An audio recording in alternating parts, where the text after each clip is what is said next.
All right, you guys, how's everyone doing? Everybody doing good? Just hope everybody's doing good. Got good health going right now. Let's do a little praying if nobody isn't doing so good, because I'm sure there's a lot of people that are hurting. There's a lot of people that are going to be hurting coming soon too. But anyways, I was just driving and I'm sitting here in the moment and I want to talk to you guys about something which I think is important when you run a garage door business. And I wish I had somebody, like I said, we have this power now, this thing called YouTube University. I'm focused. I'm not looking at you guys. No, I'm just cross-eyed. You can't tell. I'm looking straight ahead.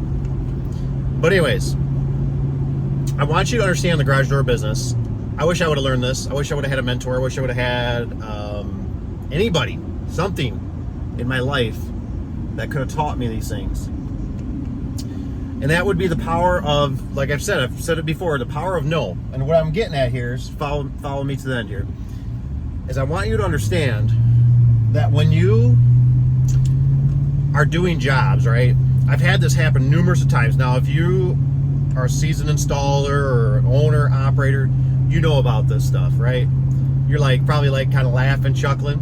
But the power of no, because for instance, we had a turnstile one time. One of those things, you got to badge in, it goes click and it'll rotate so you can get into a building. And I remember I had a guy working for me and he told me, right, that the builder needed to have this job done before the end of the year. He says he has to have it done before the end of the year. And it was already I don't know, November 20th or something like that. And I kind of went along with okay, okay,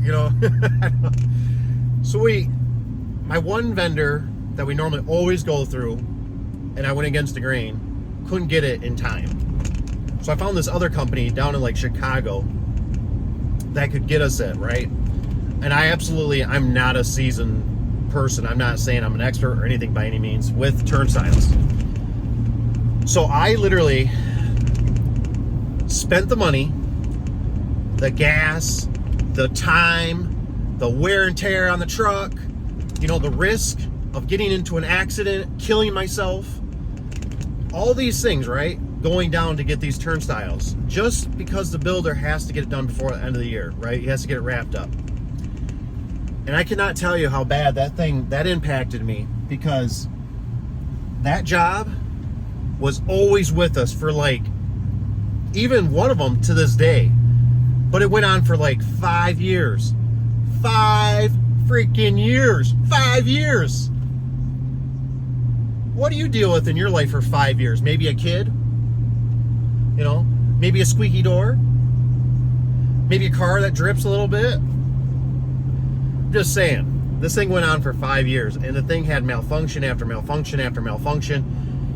And the customer spent a lot of money. I mean, these things were somewhere in the neighborhood of $8,000 to $10,000. $8,000 to $10,000. That's a lot of money. Give me $8,000 to $10,000. I want you to mail it to me. Write me a check for $8,000 to $10,000. Just mail it to me, because I know you're a millionaire. So we had to deal with this thing, and I remember we finally got a hold of the manufacturer. They came out, they switched it, they did certain things. I mean, it was just a nightmare. Just an absolute nightmare.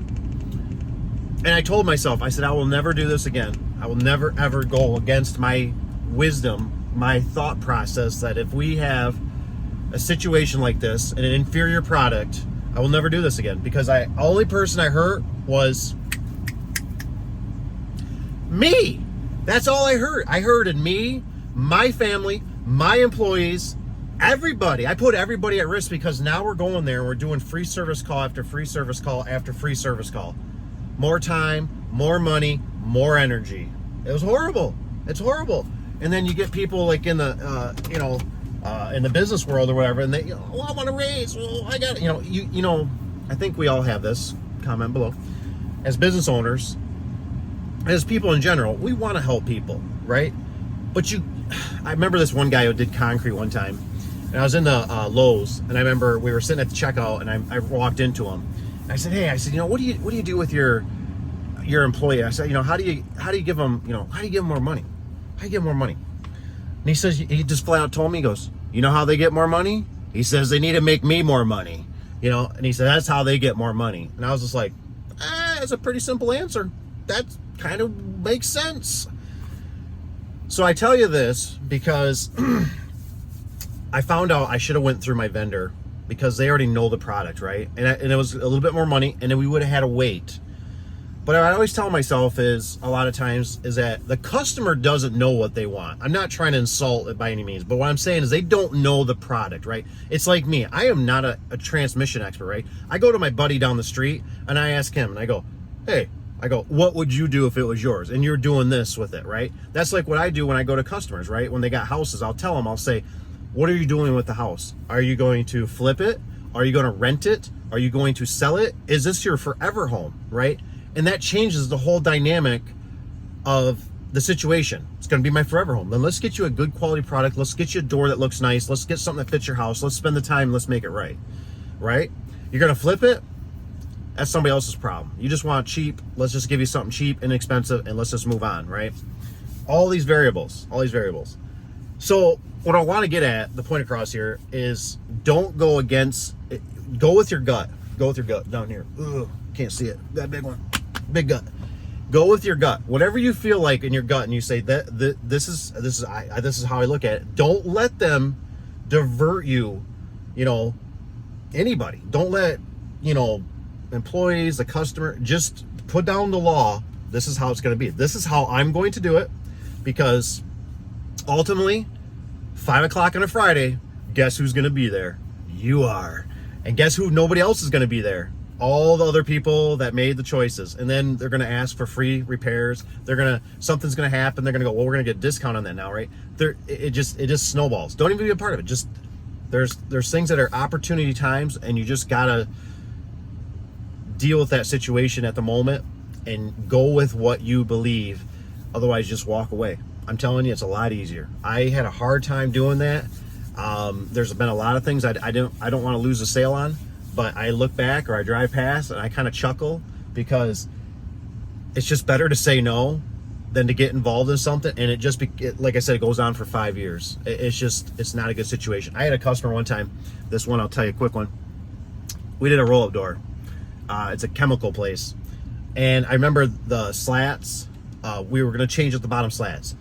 I literally cut a chunk off, right? I cut a chunk off. I held it in my hand. Oh, it's right here. It's like a little chunk of gold, right?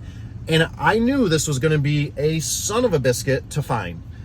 So I remember I called these manufacturers, and I couldn't even figure out, and it was like, I spent so much time on it. It was ridiculous. So much time. And I literally sent it to them, right? I sent the piece to them. I was like, are you sure this is the one? And they're like, oh, we're pretty sure it's ours. I sent it to them. They call me back. Oh, it is. Yeah, we'll make it. It'll work just fine. We get it. The darn thing doesn't line up. Oh my gosh. We should have just replaced. And it was a little door. It was like an 8x7 little roll-up door that had to be it was external. And when it comes to roll-up doors, I'm telling you, I learned this the hard way. If you do roll-up door, rolling steel, not your, well, even if you do storage units, you can't. Storage unit doors, just replace them. They're tissue papers anyways. But with the rolling steel, I learned this from a place we had here in town. It's called Herman Miller. I changed out half the sections, right? And there were still holes in, oh no, it was broken springs. We did so much work to that thing, and they wanted me to replace certain slats in this curtain. And I remember I got a price after the fact, right? I'm already into it, sweating, grease all over my face, my hands, I'm hurting. I remember I get a price afterwards. It was another $600. $600. That's nothing. It was $600 more to get a whole brand new door. And I'm like, I'm already here.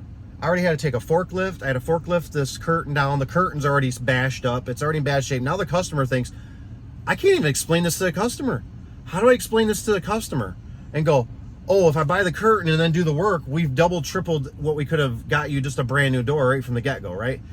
I can't work that way. I just can't work that way. So I've learned there's a tipping point, right? Because you run into, there's so much labor and so much risk and so much liability. Just replace it. You have to walk away and replace it. I've always liked this analogy I use with a lot of my customers. I always tell them, I say, go to AutoZone and build a car. And they go, oh, that's ridiculous. It would take forever. And it would cost a lot more. It would. It would. That's what a lot of these manufacturers are doing. They want to make package deals. When you separate it, it's like right now with the garage doors. I mean, like what, replacement sections and that? Psh, they just put it off to the side. Those have to wait. Those have to wait. We got to get all these core, right? Because they want to plug the holes for these customers or their customers. So I'm just in the moment. And I just want to talk to you guys for a minute while I'm in the air conditioning because it is hot out. So anyways, I hope that helps you in your business. Don't be afraid. Sometimes you got to say no. And I don't know, comment below. Like I said, if you think I'm crazy, because I am a little crazy. I'm not going to lie. All right, guys, take care. See you on the next one. Have a great day.